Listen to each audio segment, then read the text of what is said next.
오늘 소개할 이야기는 9개월 동안 흔적도 없이 사라졌던 한 소녀, 그리고 그녀를 둘러싼 믿기 힘든 진실에 관한 사건입니다. 평범한 일상 속에서 갑자기 자취를 감춘 아이, 애타게 찾는 가족과 친구들. 하지만 시간이 지나며 세상은 점점 그녀를 향해 의심이라는 그림자를 들이우기 시작합니다. 유괴당한 걸까? 아니면 단순한 가출? 수많은 추측, 비난, 의혹이 쌓여가던 그때 서서히 모습을 드러낸 것은 누구도 상상하지 못했던 충격적 진실이었습니다. 1장. 소녀가 사라진 날. 2013년 10월 9일 미국 뉴햄셔주의 작은 마을 코누웨이. 14살 소녀 아비는 평소와 다름없이 학교를 마치고 집으로 돌아갈 예정이었습니다. 하지만 그날은 어딘가 석연치 않았습니다. 평소 타던 학교 버스를 놓친 아비. 그녀는 별일 아니라는 듯 혼자 집까지 걸어가기로 하죠. 그날 밤 병원 근무를 마치고 귀가한 어머니 제니아는 문을 열자마자 이상한 정적을 느낍니다. 집이 유난히 조용했습니다. 아비야? 아무리 불러도 대답이 없었습니다. 아비는 늦을 일이 생기면 꼭 연락을 남기는 아이라 이런 적은 한 번도 없었습니다. 그 불안함은 점점 커져만 갔고 어머니는 다급히 학교로 전화를 걸어 확인합니다. 하지만 돌아온 대답은 그날을 더 혼란스럽게 만들었습니다. 아비는 정상적으로 학교를 나갔습니다. 이상한 점은 없었어요. 그렇다면 아비는 도대체 어디로 사라진 걸까요? 여러분이라면 어떻게 하셨을까요? 버스를 놓친 딸이 집에 돌아오지 않는다면 당신의 머릿속에는 어떤 생각이 가장 먼저 스쳐갔을까요? 2장. 사라진 흔적. 어머니 제냐는 애써 침착함을 유지하려 했습니다. 혹시나 하는 마음에 병원으로 전화를 걸어보지만 돌아오는 대답은 단 하나였습니다. 아비는 오늘 병원에 오지 않았습니다. 순간 제냐의 가슴속을 지나간 불길한 생각. 혹시 가출? 하지만 이내 스스로 고개를 저었습니다. 아비는 며칠 뒤 다가올 자신의 생일을 누구보다 기대하고 있었고 친구들과의 약속도 빼곡하게 잡아둔 상태였습니다. 그런 아이가 이유 없이 집을 나갈 리 없었습니다. 어머니는 친구들에게 하나하나 연락해 보았습니다. 그러나 돌아온 말은 모두 같았습니다. 오늘도 평소랑 다를 게 없었어요. 웃고 장난치고 그냥 평소의 아비였어요. 결국 가족은 경찰에 도움을 요청했습니다. 경찰 또한 단번에 결론을 내렸습니다. 이건 단순 가출이 아닐 가능성이 높습니다.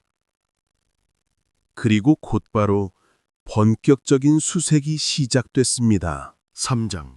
조용한 마을의 충격. 사건은 뉴스 보도를 통해 순식간에 퍼져나갔습니다. 평화롭고 조용했던 포너이 마을은 큰 충격에 빠졌습니다.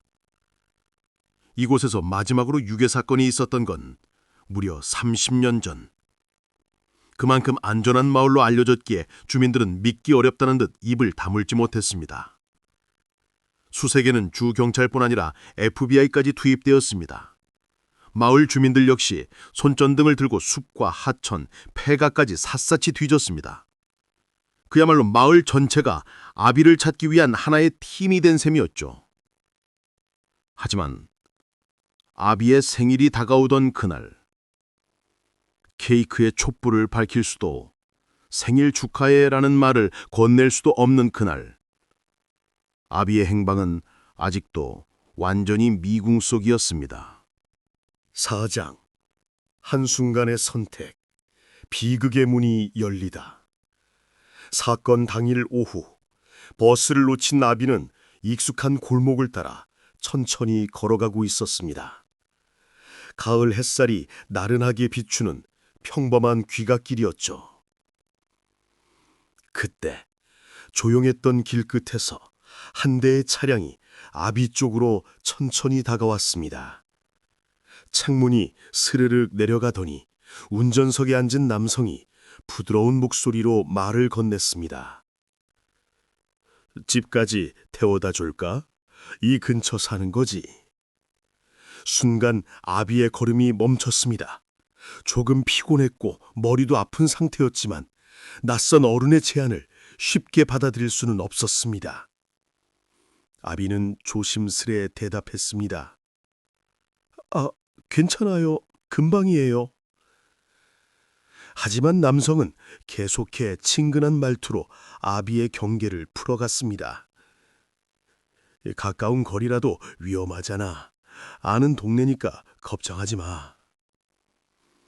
잠시 망설이던 아비는 곧 생일인데만 일찍 들어가야지 라는 생각과 함께 결국 차문을 열고 탑승하게 됩니다. 하지만 그 작은 선택이 평범했던 소녀의 인생을 완전히 뒤바꿔버릴 끔찍한 악몽의 시작이 될 줄은 그 누구도 예상하지 못했습니다. 차는 집 쪽이 아닌 점점 사람의 발길이 드문 외진 방향으로 향했습니다. 창창밖 풍경이 낯설어지자 아비는 불안한 마음에 용기를 내 말했습니다.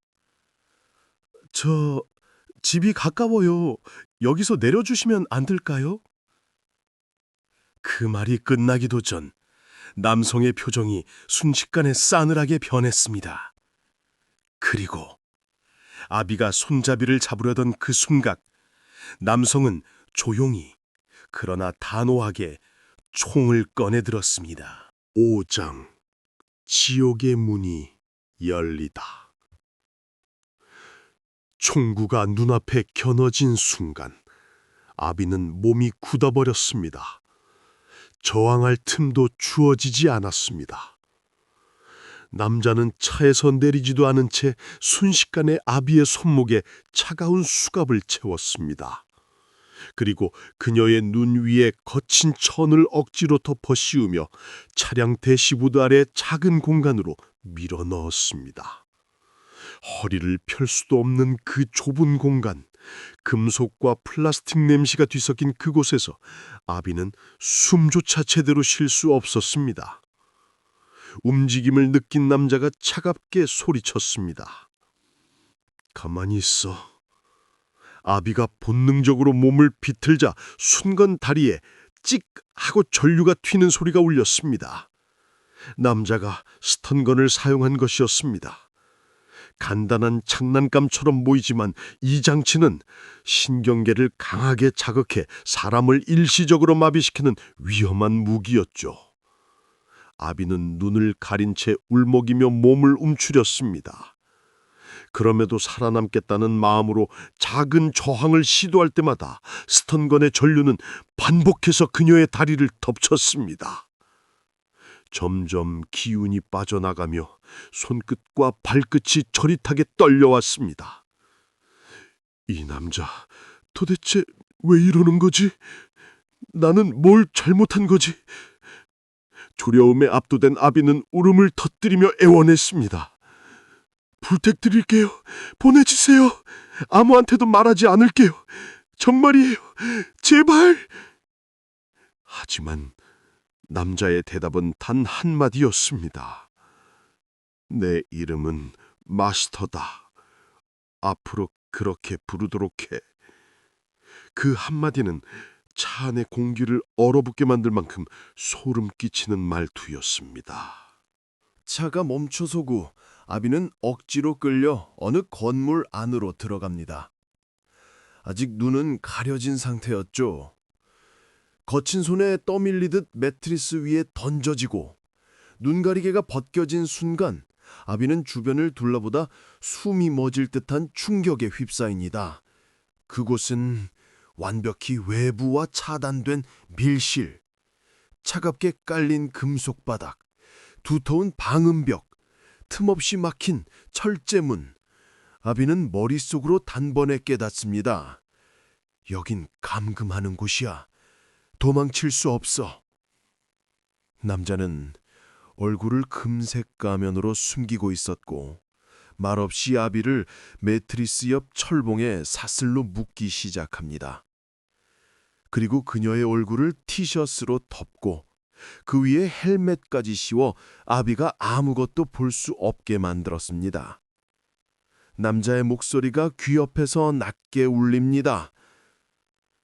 도망치려 하면 어떤 일이 벌어질지 알겠지? 공포에 질린 아비는 입술을 깨물며 떨고 있을 수밖에 없었습니다. 그렇게 그녀는 상상조차 할 수 없던 긴 시간의 악몽 속으로 떨어지고 맙니다. 10월 12일. 실종된 지 사흘이 되었지만 아비는 정확한 날짜조차 체감하기 어려웠습니다. 그곳엔 창문도 시계도 없어 밤인지 낮인지조차 알 수 없었기 때문입니다. 남자는 늘 큰 볼륨으로 음악을 틀어놓아 생각할 틈도 주변 소리를 들을 여유도 없게 만들었습니다. 그런 소음 속에서도 아비는 간절한 마음으로 간절히 기도했습니다. 제발 나 좀 찾으러 와줘. 그러던 어느 날 남자는 느닷없이 아비 앞에 휴대전화 화면을 들이밀었습니다. 그 화면 속에는 눈물에 젖은 얼굴로 카메라를 향해 애타게 외치는 어머니 제냐의 모습이 있었습니다. 그녀는 카메라를 향해 떨리는 목소리로 말했습니다.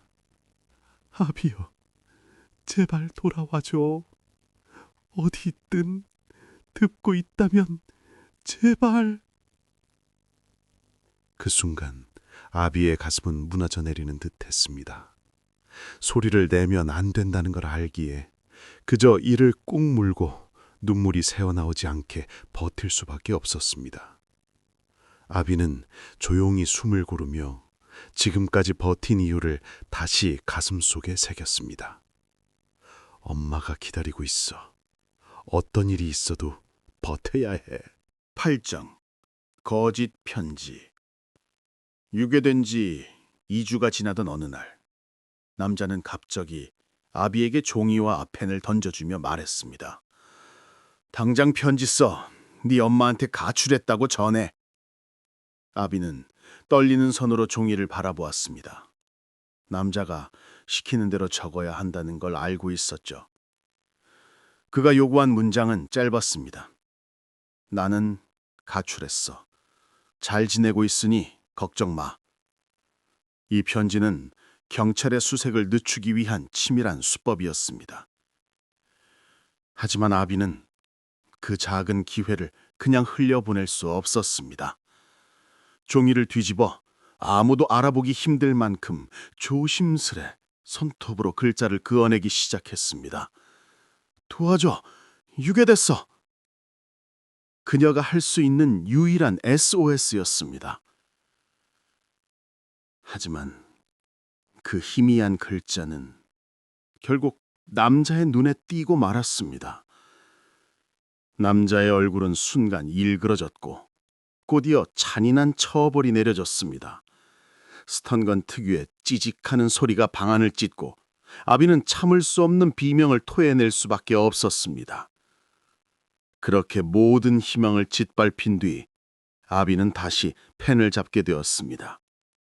이번은 남자가 단단히 못을 박았습니다. 이번에 똑바로 써.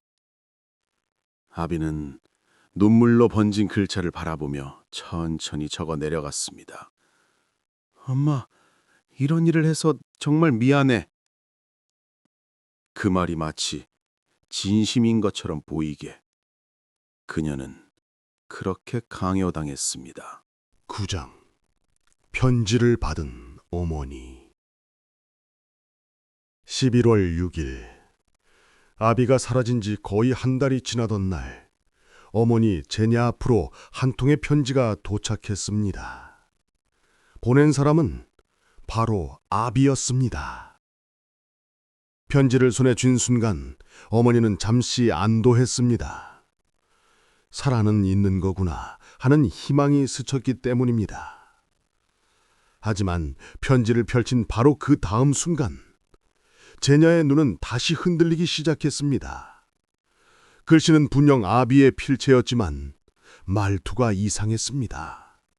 아비가 평소에 쓰던 표현도 특유의 서툰 문장도 없었습니다.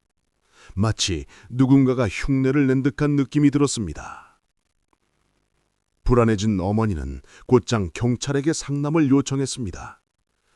경찰 또한 그 편지를 조심스럽게 살폈습니다. 그리고 결론을 내렸습니다.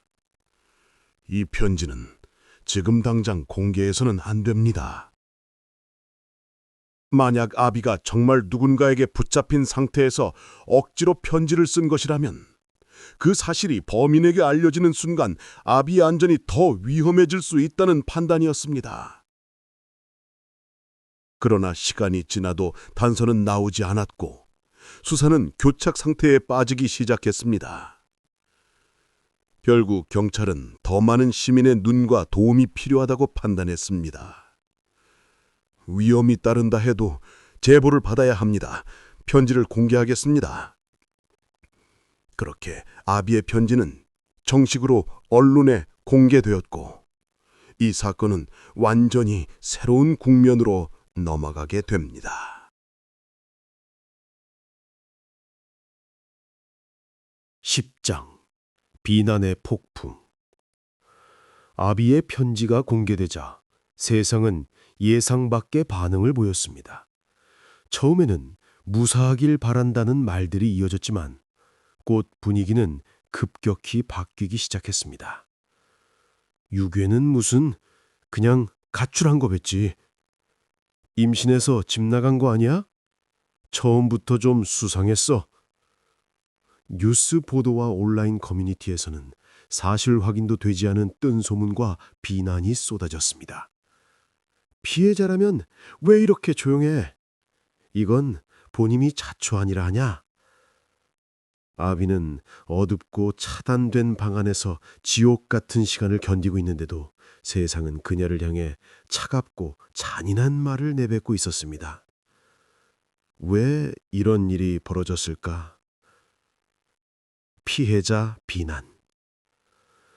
이러한 현상은 심리학에서 피해자 비난, victim blaming이라고 불립니다. 다해자를 비난해야 할 상황에서도 오히려 피해자에게 책임을 돌리는 심리적 왜곡입니다. 특히 대중이 느끼기에 완벽하고 수능적인 피해자 이미지와 맞지 않을 때 사람들은 쉽게 판단하고 공격합니다. 아비의 경우 가출처럼 보일 수도 있는 편지가 공개되자 사람들은 진실을 보려 하지 않고 자신들이 믿고 싶은 쪽으로 해석하기 시작했습니다. 이것이 바로 아비와 같은 피해자들이 겪는 또 다른 형태의 고통이었습니다. 11장. 사건 분류의 기로. 여론이 요동치자 경찰 내부에서도 심각한 고민이 시작됐습니다. 이 사건을 유괴로 다뤄야 하는가? 아니면 단순 가출로 봐야 하는가? 그 질문 앞에서 수사는 잠시 정체 상태에 빠지게 됩니다. 하지만 결국 경찰은 유괴 사건으로 공식 분류하기로 결정했습니다. 그 이유는 단 하나. 아비는 아무런 준비도 없이 사라졌다는 것. 돈도 짐도 옷 한 벌조차 챙기지 않았고 친구에게도 가족에게도 그 어떤 암시나 단서도 남기지 않았습니다. 만약 가출이라면 적어도 작은 계획의 흔적은 있어야 했습니다. 하지만 그녀에게는 그마저도 없었습니다. 그래서 경찰은 이렇게 결론 내립니다. 그녀가 지금 어디에 있든 그건 자의가 아닌 타의에 의한 것이다. 이건 분명히 유괴다. 시간이 흐르면서 사건은 조금씩 세상의 관심에서 멀어져 갔습니다. 뉴스는 더 이상 다루지 않았고 사람들의 기억에서도 조금씩 잊혀지고 있었지요. 하지만 그 순간에도 단 한 사람만은 포기하지 않았습니다. 바로 아비의 어머니 제니야. 그녀는 여전히 딸이 돌아올 그날을 믿고 있었습니다. 기자들이 더는 관심을 보이지 않아도 언론 앞에 나서는 걸 두려워하지 않았습니다. 단 몇 명이 보는 자리라도 그녀는 같은 말을 반복했지요. 제 딸은 반드시 돌아올 거예요. 그 말은 단지 희망이 아니라 신념이었습니다. 눈빛 하나, 목소리의 떨림 하나에도 포기하지 않겠다는 의지가 담겨 있었지요. 누군가는 말했습니다. 이제 그만 받아들여야 하는 거 아니냐고. 하지만 제냐는 한 번도 등을 돌린 적이 없었습니다. 그녀에겐 믿는 것 말고는 할 수 있는 게 아무것도 없었으니까요. 13장 전혀 다른 사건의 시작. 2014년 3월 14일 아비가 사라진 지 5개월이 지난 어느 날 콘웨이에서 북쪽으로 약 50km 떨어진 작은 마을에서 뜻밖의 교통사고 하나가 발생합니다. 사고의 가해자는 34세 남성 나사니엘. 그는 피해 여성의 차량에 고의로 들이받은 뒤 차에서 내리자마자 권총으로 그녀의 머리를 내리치는 이해할 수 없는 폭력 행동을 저질렀습니다. 이 충격적인 사건으로 인해 나사니엘은 즉시 체포되었고 그가 소지하고 있던 다량의 총기류 전부가 압수됩니다. 경찰은 그의 전과와 행동을 수상히 여겨 곧바로 자택 수색을 진행하기로 결정하지요. 그리고 그 수색은 아비 실종 사건의 흐름을 완전히 뒤흔들어 놓는 예상치 못한 발견으로 이어지게 됩니다. 14장 수상한 컨테이너.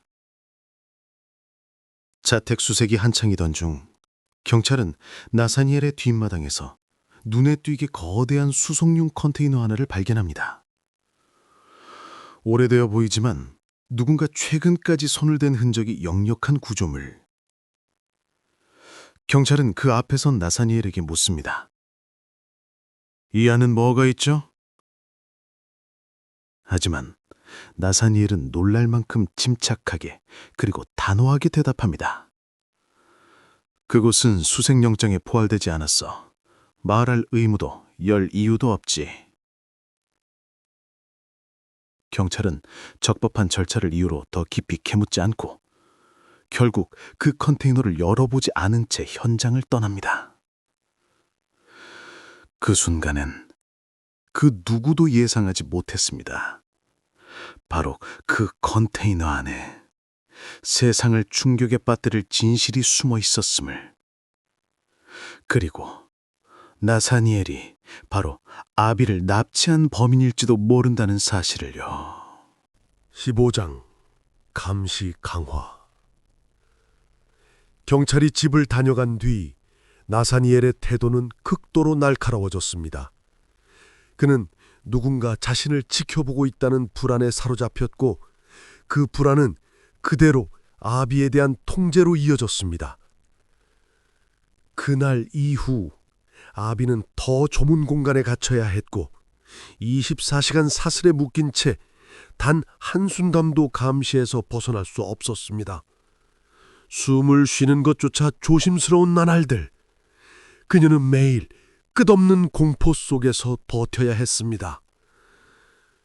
그리고 어느 날 나사니엘은 의미심장한 말을 꺼냅니다.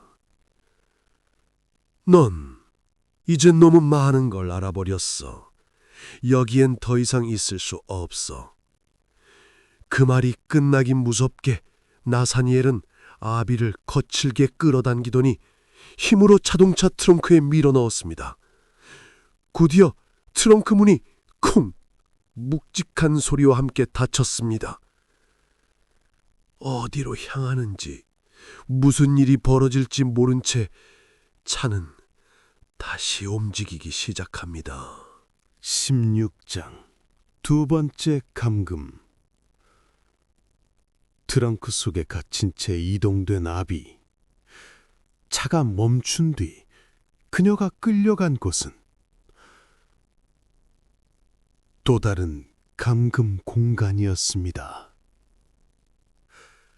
하지만 이번엔 첫 번째보다 훨씬 더 철저하게 봉쇄된 방. 문에는 두꺼운 나사와 철사, 그리고 외부인이 열려고 시도하면 작동하도록 설계된 화염 트랩까지 설치돼 있었습니다. 나타니엘은 그 복잡한 장치를 가리키며 냉정하게 말합니다. 이 문이 열리면 방 전체에 불이 날 거야. 그 말 한마디에 아비는 온몸이 얼어붙을 듯한 공포를 느낍니다. 이곳에선 탈출을 상상하는 것조차 목숨을 건 위험이 돼버린 것이었죠. 그런데 긴 침묵을 깨듯 나타니엘이 뜻밖의 질문을 던집니다. 내가 왜 이런 짓을 하는지 알고 싶어? 말투는 부드러웠지만 그 안에는 섬뜩한 자기 확신과 비뚤어진 논리를 강요하라는 기류가 흐르고 있었습니다. 17장 괴물의 속사정. 그날 나사니엘은 처음으로 자신의 과거를 입 밖에 꺼냅니다. 소년원 시절 그가 겪었다는 폭력과 학대의 기억들. 지금껏 감정 없는 얼굴 뒤에 숨겨져 있던 이야기가 처음으로 드러난 순간이었습니다. 아비는 혼란스러웠습니다. 잔인한 가해자가 어느 순간 상처 입은 인간처럼 보였기 때문입니다. 그리고 그날을 기점으로 둘 사이에는 조심스러운 대화가 오가기 시작했습니다. 정치에 대한 불신, 사회에 대한 분노, 그리고 누구에게도 털어놓지 못했던 개인적인 고통까지. 아비는 그가 자신에게 가했던 폭력의 이면에 처절한 외로움과 고통이 숨겨져 있다는 사실을 조금씩 깨닫기 시작합니다. 하지만 그걸 이해하게 되는 것과 받아들이는 것은 전혀 다른 이야기였습니다. 18장 변해가는 감정. 놀랍게도 그날 이후 나사니엘의 폭력성은 점점 줄어들기 시작했습니다. 그는 아비에게 책을 건네주고 심지어 함께 요리책을 읽으며 식사를 준비하기도 했습니다. 짧고 불안정했던 대화는 이제 하루의 작은 루틴처럼 자리 잡아갔죠. 그러던 어느 날 아비는 우연히 책장 한 귀퉁이에서 익숙하지 않은 이름 하나를 발견합니다. 나사니엘? 조심스럽게 물어본 아비. 이 사람은 누구야? 그 순간 나사니엘의 표정이 굳어집니다. 그리고 차갑고 낮은 목소리가 돌아옵니다. 어떻게 내 이름을 알았지? 그날 이후 그는 더 이상 가면을 쓰지 않았습니다. 자신의 과거, 자신이 믿는 것, 자신이 어떻게 괴물이 되었는지 모두 털어놓기 시작한 나사니엘. 하지만 아비는 직감합니다. 그가 자신의 이야기를 들려주는 이유는 진심을 나누기 위함이 아니라 통제와 설득을 위한 또 다른 방식이라는 것. 해설, 감정의 이중성, 스톡홀름 증후군이란 무엇인가? 이 시점에서 떠오르는 심리학 용어가 있습니다. 바로 스톡홀름 증후군. 극한 상황 속에서 피해자가 가해자에게 심리적 유대감을 느끼고 심지어 신뢰하거나 동조하게 되는 심리 현상을 뜻하죠. 하지만 아비의 상황은 조금 달랐습니다. 이건 단순한 심리적 왜곡이 아니라 생존을 위한 전략에 가까웠습니다. 그녀는 스스로에게 말합니다. 그의 계획에 협조하는 척하면 그가 날 믿게 만들지도 몰라. 감정을 숨기고 표정을 감추고 천천히, 아주 천천히 탈출의 실마리를 만들어 가야 했습니다. 19장 가짜 돈과 진짜 위험. 그러던 중 나사니엘은 갑작스레 위조 지폐를 만들겠다고 말합니다. 그 이유는 정부에 대한 불신, 그리고 세상에 대한 분노의 표현. 말도 안 되는 계획이었지만 아비는 그 기회를 절대 놓치지 않았습니다. 협조하는 척을 하면 그의 마음을 살 수 있어. 그렇게 둘은 위조 지폐를 함께 만드는 상황에 놓이게 됩니다. 아비는 겉으론 조용히 따르면서도 속으로는 철저히 계산하고 있었죠. 하지만 그녀는 아직 몰랐습니다. 그 선택이 앞으로의 전개를 완전히 바꾸게 될 것이라는 사실을. 20장 뜻밖의 고백. 며칠 뒤 나사니엘은 성매매 여성 로렌을 한 모텔로 불러들입니다. 하지만 그는 어떤 신체적 접촉도 요구하지 않았습니다. 대신 조용히 말하죠. 나 나쁜 짓을 했어. 로렌은 당황했지만 그의 눈빛에서 무언가 복잡한 감정을 느꼈습니다. 그리고 잠시 침묵 끝에 작게 대답했습니다. 누구나 인생에서 실수는 하는 법이야. 그 말에 나사니엘은 말없이 고개를 끄덕이고 조용히 방을 나섭니다. 로렌은 곧잠에 들고 눈을 떴을 땐 그는 사라지고 없었습니다. 남겨진 건 테이블 위에 올려진 $50짜리 위조 지폐 묶음. 21장 불붙는 단서. 그날 저녁 로렌은 근처 슈퍼에서 그가 남긴 $50짜리 지폐를 사용하려고 했습니다. 그런데 계산대에 선 직원이 이상한 눈빛으로 말하죠. 이건 위조 지폐야. 경찰을 부르겠어. 순간 로렌은 얼굴이 굳어졌습니다. 그리고 곧바로 휴대전화를 꺼내 나사니엘에게 전화를 걸었죠. 당장 그 짓 그만둬. 방금 경찰이 움직였어. 이제 넌 끝이야. 분노와 불안 속에서 로렌은 나사니엘이 남긴 이메일 주소와 기억하고 있던 차량 번호를 경찰에 전달합니다.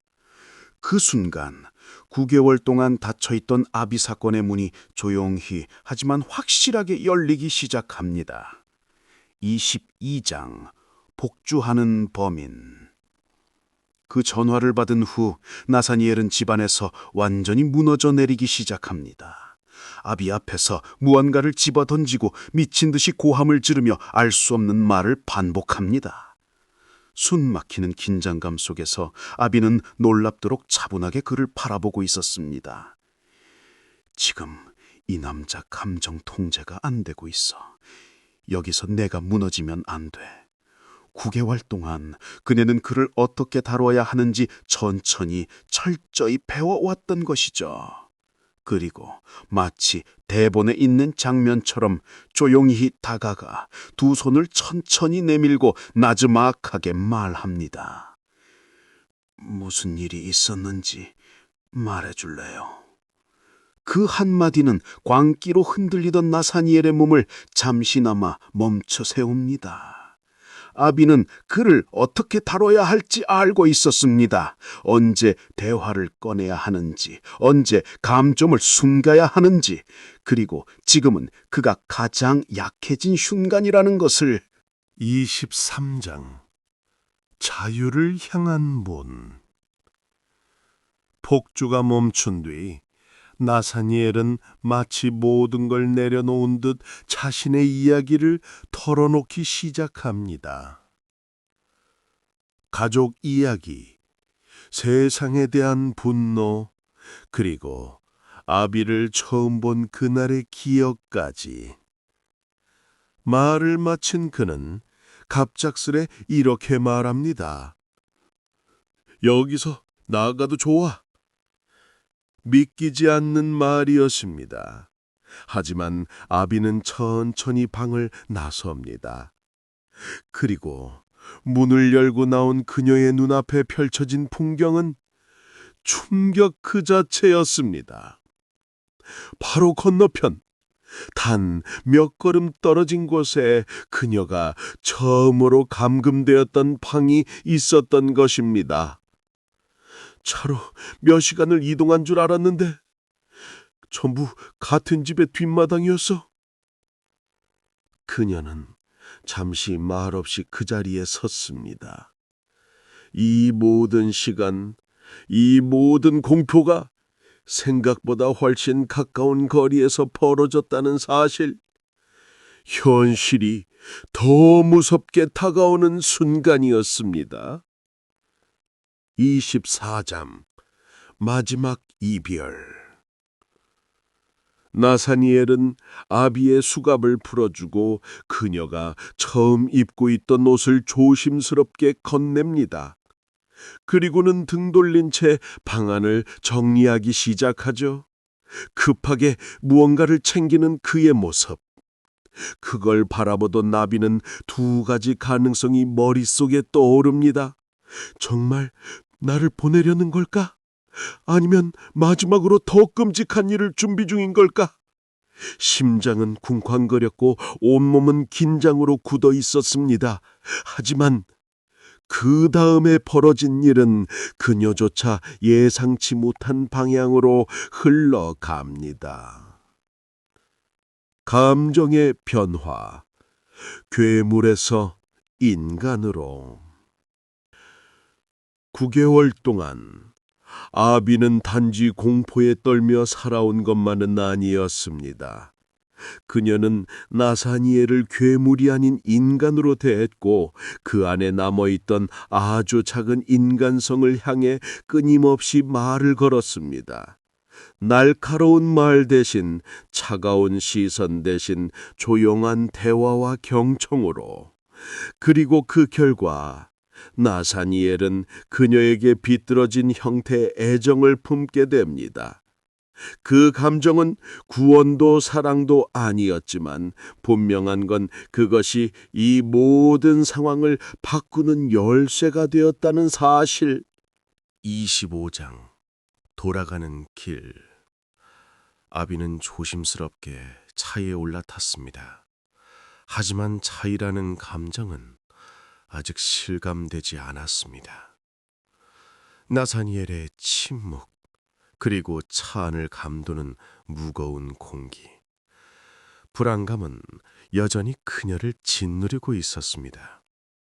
그때 차창 밖으로 도로 표지판 하나가 스쳐 지나갑니다. 칸웨이. 그녀가 사라졌던 바로 그 마을 이름. 차는 그 간판 근처에서 천천히 멈춰섰습니다. 잠시 정적이 흐르고 운전석에 앉은 나사니엘이 조용히 말했습니다. 내려. 아비는 컵에 질린 채 말없이 차문을 열고 내렸습니다.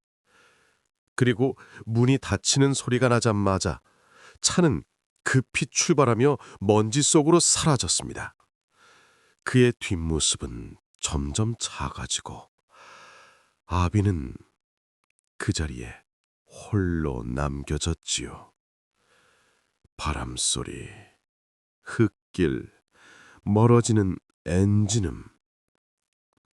그제야 그녀는 깨닫습니다. 나 정말로 자유로워진 걸까? 믿기지 않는 현실 속에서 아비는 조용히 집으로 향해 걷기 시작합니다. 26장 귀환. 그러나 끝이 아니다. 그리고 마침내 9개월 만에 돌아온 집. 문 앞에서 그녀를 기다리던 가족들과 눈물로 얼룩진 재회 순간. 너무 길고 너무 아팠던 시간 끝에 마치 모든 게 끝난 듯 보였습니다. 하지만 그건 단지 외형적인 귀환일 뿐이었습니다. 그녀의 악몽은 아직 끝나지 않았습니다. 27장 침묵의 협박. 아비가 풀려나기 직전 나사니엘은 마지막으로 차디가 온 협박 한마디를 남겼습니다. 내 정체를 말하면 너희 가족을 죽이겠다. 그 말은 단순한 협박이 아니었습니다.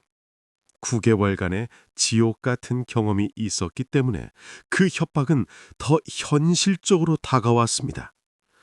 그 결과 아비는 경찰 조사에서도 끝내 그의 이름을 말하지 못합니다. 입을 다문 채 그녀는 단 하나의 진실만을 되뇌었습니다. 살아남기 위해선 말할 수 없어. 28장 또다시 시작된 비난. 아비가 나사니엘의 이름을 밝히지 않았다는 사실이 알려지자 세상은 또다시 그녀를 향해 차가운 시선을 돌렸습니다. 진짜 피해자가 그렇게 행동하겠어? 감금은 거짓말하냐? 결국 그냥 가출이었던 거 아니야? 그녀가 겪은 9개월의 지옥은 몇 줄의 댓글로 부정당하고 의심당하고 다시 한번 무너졌습니다. 대중은 그 어떤 맥락도 이해하지 못한 채 단지 눈에 보이는 단편적인 정보만으로 10대 소녀를 또 한 번 공격했던 겁니다. 29장 선택의 순간. 그리고 그녀는 스스로에게 묻습니다. 가족을 지킬 것인가? 아니면 진실을 밝힐 것인가?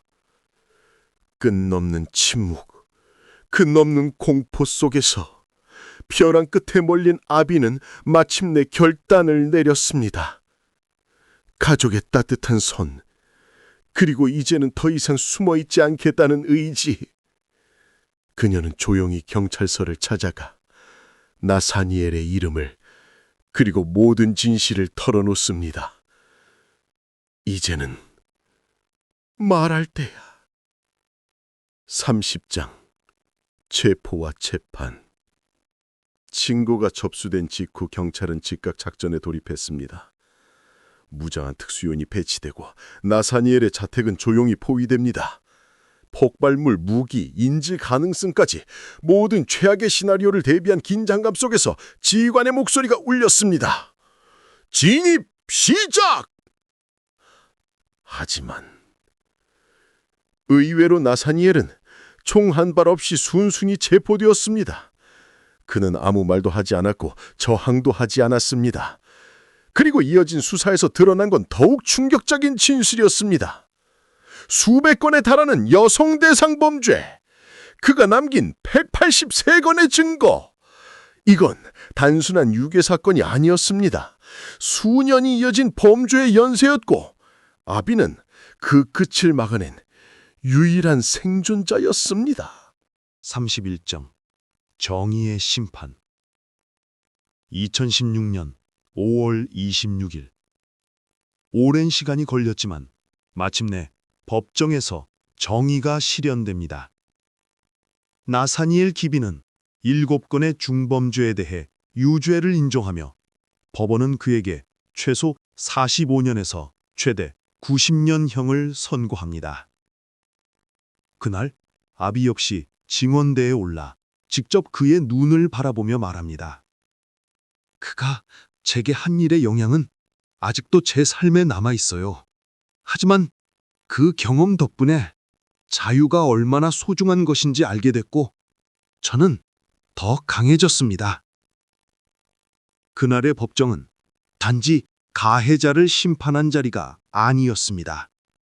한 생존자가 삶을 되찾는 선언의 무대이기도 했습니다. 32정 새로운 삶 사건 이후 아비는 다시 삶을 시작했습니다. 학교를 졸업하고 어릴 적부터 꿈꿔오던 미용사가 되었으며 이후에는 결혼과 출산을 통해 온전한 일상으로 천천히 하지만 단단하게 돌아왔습니다. 그녀의 이야기는 훗날 영화로도 제작되어 전 세계에 희망과 회복의 메시지를 전했습니다. 아무리 깊은 어둠 속에 있어도 빛은 반드시 존재한다는 걸 그녀는 온몸으로 증명해 보였습니다.